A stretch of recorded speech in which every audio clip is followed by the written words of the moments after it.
Australia, pinasok na nga ba ng China, mga sangkay? Marami po ngayon ang kinakabahan sa buong mundo dahil po sa ginagawa ngayon nitong China sa paligid daw po ng Australia.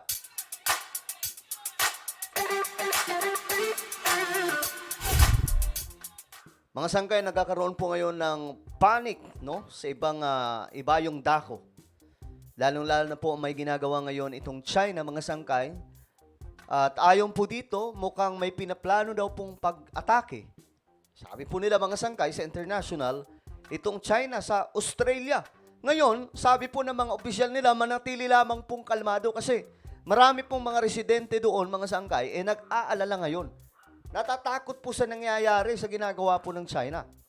Anyway, bago tayo mag-umpisa, pakisubscribe mo muna yung ating YouTube channel. Tayo po ay 1.4 million subscribers na. Parami po tayo ng parami dito sa YouTube. So, kung hindi ka pa po nakakapag-subscribe at gusto mong mapabilang sa dumaraming mga solid sangkay, ang gawin nyo lamang, i-click nyo po yung subscribe button na makikita po sa ibaba ng video na to. I-click nyo po yung bell at i-click nyo po yung all. Sa mga nanonood naman po sa Facebook, i-follow nyo po yung ating Facebook page.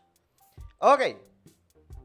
Shoutout nga pala sa lahat ng mga solid sangkay na nanonood ngayon. Mag-comment po kayo sa ibaba ng hashtag solid sangkay kasama po ang inyong mga lugar. Okay, eto na nga mga sangkay. Marami po ngayon nagulantang sa ginawa po nitong China.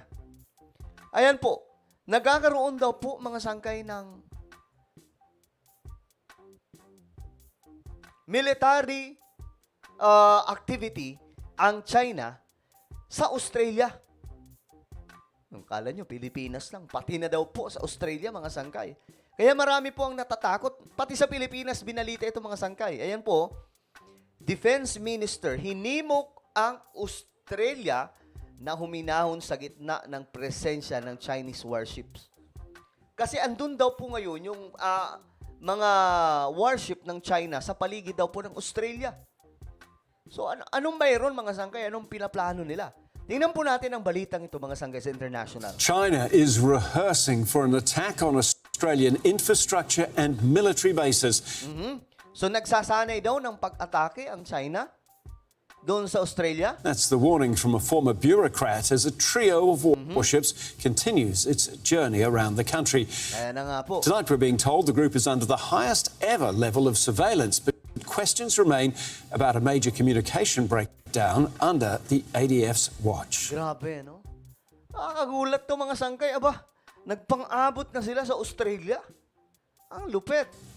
From the air, Australia's Seahawk helicopters can destroy both submarines and ships, and $313 million is being spent to bolster our fleet. It's incredibly important that the ADF have the equipment it needs to defend Australia. A timely investment as China sells 3 warships and potentially a nuclear submarine. Ayan po mga sangkay, oh.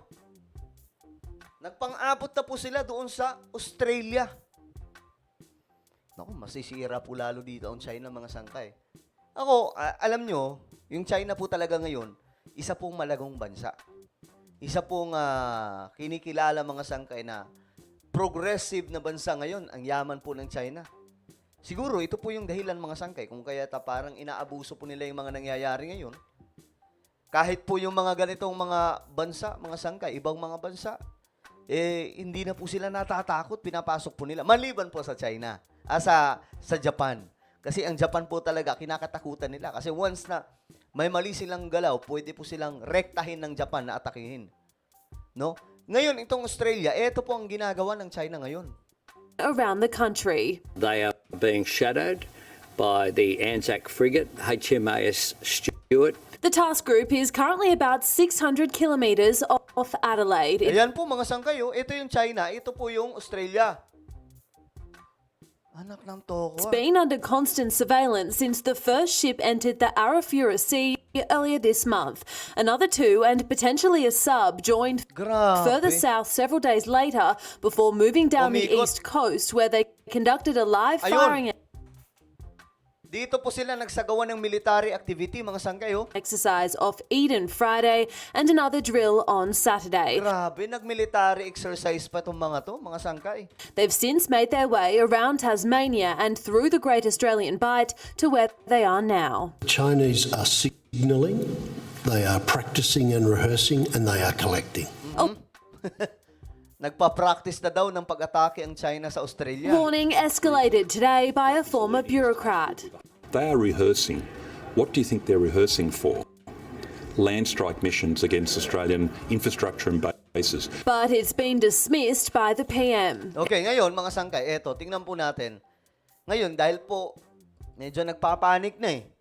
Pinapakalma po ng kanilang gobyerno, yung mga opisyal at lahat po ng mga nakatira doon po sa Australia. Hinimok ni Defense Minister Richard Marles ang mga Australiano na huminahon at maging kalmado habang nagsasagawa ng pagsasanay ang mga barkong pandigma ng China sa silanging baybayin. O, diba mga sangkay? Ipinagtanggol ng gobyerno ang kanilang tugon na hindi umano lumabag sa anumang batas ang Chinese warships Okay. sa kabila ng pagpuna ng oposisyon sa kanilang paghawak sa sitwasyon. Okay, kasi ang opposition mga sangkay, sa administrasyon ngayon ng Australia, sinasabi po nila na, anong ginagawa nyo dyan? Bakit hindi nyo gawa ng solusyon yan? Mukhang pinagpapraktisan na tayo ng China. Parang alam nyo, ganito po ang nangyari sa Pilipinas, mga sangkay. Diba? Dinahandahan po until na na-occupy po nila yung Scarborough, mga sangkay. So, nag-aalala po ngayon yung mga Australiano. Iginiit ni na opposition leader Peter Dutton at mga miyembro ng coalition na inilantad ng insidente ang mga kahinaan sa estratehiya ng Australia patungkol sa China. Kasama na ang mga alalahanin sa pambansang seguridad at patakaran ng gobyerno.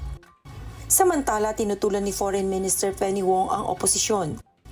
Sinabing ang pagpapatatag ng relasyon sa China ay hindi nangangahulugan ng pag-eliminate ng disagreements at pag-aakusa ng coalition para gamitin ang issue para sa kanilang political gain. Samantala, ang Chinese Naval Group ay lumagpas na sa Tasmania at pumasok sa Great Australian Bight na muling nagpasiklab ng debate sa politika. Grabe, tingnan nyo mga sangkay yung mga warship na yan. Pambira. Kinuwestiyon ng oposisyon kung bakit nalaman na lamang ng Australian Defence Force o ADF ang tungkol sa live fire drills matapos itong i-report ng isang commercial pilot. Kita nyo na mga sangkay, na nagulantang na lamang po sila na ito na pala yung ginagawa ng China dyan. So, ang tanong dyan, anong ginagawa ng gobyerno ng Australia, di ba? Na nagdulot ng pangamba tungkol sa pagkukulang ng intelligence at komunikasyon. Ganun pa man, pinabulaan na ni Mars ang mga alalahaning ito. At iginiit na ang tugon sa gobyerno ay naaangkop dahil hindi naman direktang banta ang naturang pagsasanay at walang nalabag na batas ang China. Early Briones. So, ayan po mga sangkay ang nangyayari. Well, sana po hindi po masama ang intention na to kasi biro yan, nagpang-abot na po sila sa Australia. Pero ngayon, ang malinaw, nagpapanik po yung mga tao doon, mga sangkay, dahil nga po sa ginawa ng China. Ano po ang inyong opinion sa pandaigdigan usapin natin ngayon? Just comment down below. Mayroon po tayong YouTube channel, Sangkay Revelation. Hanapin nyo po ito sa YouTube. Kapag nakita nyo na, i-click nyo po yung subscribe, i-click ang bell, at i-click nyo po yung all. Ako na po ay magpapaalam. Mag-iingat pong lahat. God bless everyone.